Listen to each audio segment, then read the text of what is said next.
Hello my dear foodies, welcome to smart Yamuna. ఈరోజు వీడియోలో సగ్గు బియ్యంతో అప్పటికప్పుడు వేసుకునే దోశ రెసిపీని చూపించబోతున్నానండి. ఈ ఎండాకాలంలో కనీసం వారానికి 2 సార్లైనా ఇలా సగ్గు బియ్యంతో దోశలను వేసుకొని తిని చూడండి. మన శరీరానికి చాలా చలవ చేస్తుంది. దీంతో పాటుగా దీనికి కాంబినేషన్ ఒక చట్నీ రెసిపీని కూడా ఈ వీడియోలో చూపించేస్తానండి. వీడియోని మిస్ చేయకుండా చివరి వరకు చూసి మీరు కూడా ఈ ఎండాకాలంలో ఇలా సగ్గుబియ్యం దోశలను వేసుకోండి. ఇక ఆలస్యం చేయకుండా వీడియోలోకి వెళ్ళిపోదాం. ముందుగా ఒక బౌల్ తీసుకొని అందులోకి 1 కప్పు సగ్గుబియ్యాన్ని తీసుకోవాలి. లావుగా ఉన్న సగ్గుబియ్యం అయినా పర్వాలేదు, అలాగే సన్నగా ఉన్న సగ్గుబియ్యం అయినా పర్వాలేదండి. వీటిని వాటర్ పోసేసి 1కి 2 సార్లు శుభ్రంగా వాష్ చేసుకోవాలి. ఇలా వాష్ చేసుకున్న తర్వాత వాటర్ని వంపేసి ఇందులోకి 1 కప్పు కొద్దిగా పులిసిన పెరుగుని వేసుకోవాలి. పులిసిన పెరుగు అయితే టేస్ట్ అనేది బాగుంటుందండి.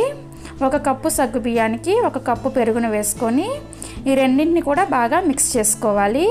ఇలా పెరుగుని వేసుకోవడం వలన దోశల టేస్ట్ అనేది చాలా బాగుంటుందండి. అస్సలు స్కిప్ చేయకుండా ఈ విధంగా ట్రై చేయండి.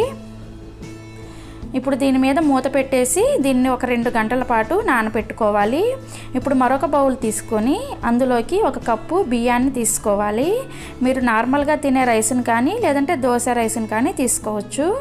ఈ బియ్యంలో కూడా వాటర్ని పోసేసి 1కి 2 సార్లు శుభ్రంగా వాష్ చేసుకొని ఈ వాటర్ని వంపేసి ఇప్పుడు ఇందులో మంచినీటిని పోసుకొని ఈ బియ్యాన్ని కూడా మనం 2 గంటల పాటు నానబెట్టుకోవాలండి.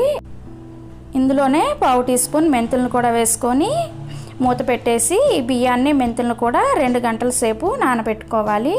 2 గంటల తర్వాత మూత తీసి చూస్తే మనకి సగ్గుబియ్యం అనేది పెరుగుని పీల్చేసి చూడండి చక్కగా నానిపోయాయి కదా.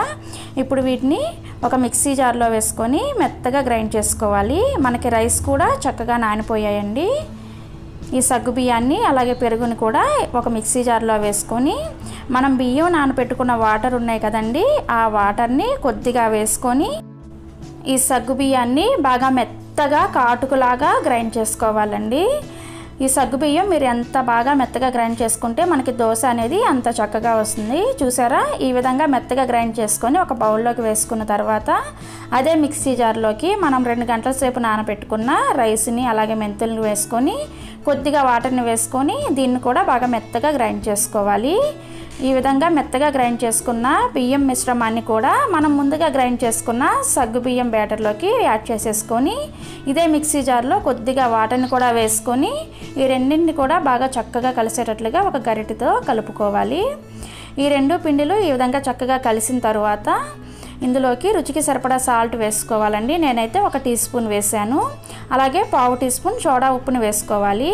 మీరు అప్పటికప్పుడు దోశలను వేసుకుంటుంటే 1/2 టీ స్పూన్ సోడా ఉప్పుని వేసుకొని కొంచెం వాటర్ని వేసుకొని పిండిని మనం రెగ్యులర్గా వేసుకునే దోశ బ్యాటర్ కన్సిస్టెన్సీలో కలుపుకోవాలి.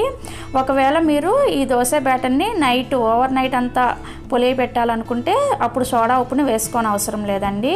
నేనైతే అప్పటికప్పుడు ప్రిపేర్ చేసుకుంటున్నాను. ఇప్పుడు దాని మీద మూత పెట్టేసి చట్నీ ప్రిపరేషన్ని చూద్దాము. స్టవ్ ఆన్ చేసి ఒక ప్యాన్ పెట్టుకొని అందులోకి 3 టేబుల్ స్పూన్లు ఆయిల్ వేసుకొని వేడి చేసుకోవాలి. ఆయిల్ వేడైన తర్వాత 1/2 కప్పు పల్లీలను వేసుకొని వీటిని మీడియం ఫ్లేమ్లో చక్కగా ఫ్రై చేసుకోవాలి. ఇవి కొద్దిగా కలర్ చేంజ్ అయిన తర్వాత ఇందులోకి 1 టీ స్పూన్ మినపప్పు అలాగే 1 టీ స్పూన్ పచ్చిశనగపప్పును కూడా వేసుకోవాలి. ఈ రెండింటిని కూడా మీడియం ఫ్లేమ్లో కొద్దిగా కలర్ చేంజ్ అయ్యే వరకు ఫ్రై చేసుకున్న తర్వాత 1/2 టీ స్పూన్ జీలకర్రని కూడా వేసుకొని కొద్దిగా ఫ్రై చేసుకోవాలి. ఈ విధంగా జీలకర్రని వేసుకోవడం వలన చట్నీ ఫ్లేవర్ అనేది చాలా బాగుంటుందండి. జీలకర్ర కూడా కొద్దిగా ఫ్రై అయిన తర్వాత 1 రెమ్మ కరివేపాకును కూడా వేసుకొని ఫ్రై చేసుకొని మీ కారానికి తగ్గట్టుగా ఎండుమిర్చిని యాడ్ చేసుకోండి. ఒక 8 నుంచి 10 వరకు ఎండుమిర్చిని కూడా వేసుకొని వీటిని కూడా మీడియం ఫ్లేమ్లో ఫ్రై చేసుకోవాలి. ఎండుమిర్చి ఫ్రై అయిన తర్వాత ఒక మీడియం సైజ్ ఉల్లిపాయని ఈ విధంగా కొంచెం పెద్ద ముక్కలుగా కట్ చేసి వేసుకొని ఈ ఉల్లిపాయలు ట్రాన్స్పరెంట్గా అయ్యే వరకు మీడియం ఫ్లేమ్లో పెట్టుకొని ఫ్రై చేసుకున్న తర్వాత ఇందులోనే 1 టీ స్పూన్ ధనియాలను కూడా వేసుకొని 1 నిమిషం పాటు ఫ్రై చేసుకోవాలి. ఇలా ఫ్రై అయిన తర్వాత ఒక చిన్న టమోటాని ఈ విధంగా ముక్కలుగా కట్ చేసి వేసుకొని ఈ టమోటాని ఒకసారి బాగా కలుపుకున్న తర్వాత 1 టీ స్పూన్ చింతపండుని కూడా వేసుకొని మనం ఇదంతా కూడా బాగా చక్కగా కలిసేటట్లు కలుపుకొని టమోటా పీస్ అనేది కొద్దిగా మెత్తగా అయ్యే వరకు ఫ్రై చేసుకోవాలి. మరీ ఎక్కువ మెత్తగా అవనవసరం లేదు. టమోటా ఇలా మెత్తగా అయిన తర్వాత కొద్దిగా కొత్తిమీరను కూడా వేసుకొని కాడలతో సహా కొత్తిమీరను వేసుకోవాలి. వేసుకుంటే టేస్ట్ అనేది బాగుంటుంది. 1 నిమిషం అలా ఫ్రై చేసుకున్న తర్వాత స్టవ్ ఆఫ్ చేసేసి దీన్ని పూర్తిగా చల్లారనివ్వాలి. ఇందులోనే 2 వెల్లుల్లి రెబ్బలను కూడా వేసుకొని చల్లారనివ్వండి.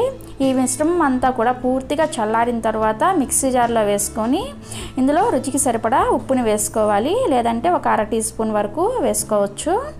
ఇందులోనే కొద్దిగా వాటర్ని కూడా వేసుకొని దీన్ని బాగా మెత్తగా గ్రైండ్ చేసుకోవాలి. అవసరమైతే గ్రైండ్ చేసేటప్పుడు మరికొన్ని వాటర్ని కూడా వేసుకొని గ్రైండ్ చేసుకున్నారంటే మనకి టేస్టీగా చట్నీ అనేది రెడీ అయిపోయింది. దీనికి తాలింపు కూడా అవసరం లేదండి, చాలా టేస్టీగా ఉంటుంది. చట్నీ ప్రిపరేషన్ అయిన తర్వాత మనం ఇప్పుడు దోశ బ్యాటర్ని ఒకసారి చెక్ చేసుకుందాం. చూడండి, దోశ బ్యాటర్ అనేది కొంచెం థిక్గా ఉందని నేను కొంచెం వాటర్ని యాడ్ చేసుకొని కలుపుకుంటున్నాను. ఈ విధంగా కలుపుకున్న తర్వాత కన్సిస్టెన్సీ ఈ విధంగా ఉండాలి. ఇప్పుడు స్టవ్ ఆన్ చేసి దోశ ప్యాన్ పెట్టుకొని వేడి చేసుకున్న తర్వాత ఈ విధంగా వాటర్ని వేసి ఒక టిష్యూతో కానీ లేదంటే కాటన్ క్లాత్తో కానీ ఈ ప్యాన్ని క్లీన్ చేసుకోవాలి. ఇలా చేసుకుంటే దోశలు చక్కగా వస్తాయి. ఈ విధంగా చేసిన తర్వాత ఒక గరిటెడు పిండిని వేసుకొని ఈ విధంగా నెమ్మదిగా స్ప్రెడ్ చేసుకోండి. మరీ ఎక్కువ స్పీడ్గా స్ప్రెడ్ చేశారంటే మనకి దోశ అనేది అతుక్కుపోతుంది. చూడండి, హోల్స్ అనేది దోశకి ఎంత చక్కగా వస్తున్నాయో. పైన పచ్చిదనం అంతా పోయిన తర్వాత 1 టీ స్పూన్ ఆయిల్ని కూడా వేసుకొని ఈ దోశ ఒకవైపు చక్కగా కాలిన తర్వాత దాన్ని మరొక పక్కకి తిప్పుకొని కాల్చుకోవాలి. ఇలా కాల్చుకున్న తర్వాత సర్వింగ్ ప్లేట్లో తీసుకొని సర్వ్ చేసుకోండి. అంతే. మరలా మరొక దోశని వేసుకునే ముందు కూడా ఇలా వాటర్ని స్ప్రింకిల్ చేసుకొని క్లీన్ చేసుకోవడం వలన దోశ అనేది చక్కగా వస్తుంది. ఇదే విధంగా మనకి ఎన్ని దోశలు కావాలంటే అన్ని దోశలను వేసుకోవచ్చు.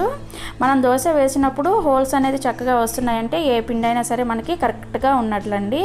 చూసారా దోశ అనేది ఎంత మెత్తగా ఉందో. మీరు కూడా ఒకసారి ఈ దోశల్ని ట్రై చేయండి. చాలా అంటే చాలా టేస్టీగా ఉంటాయి.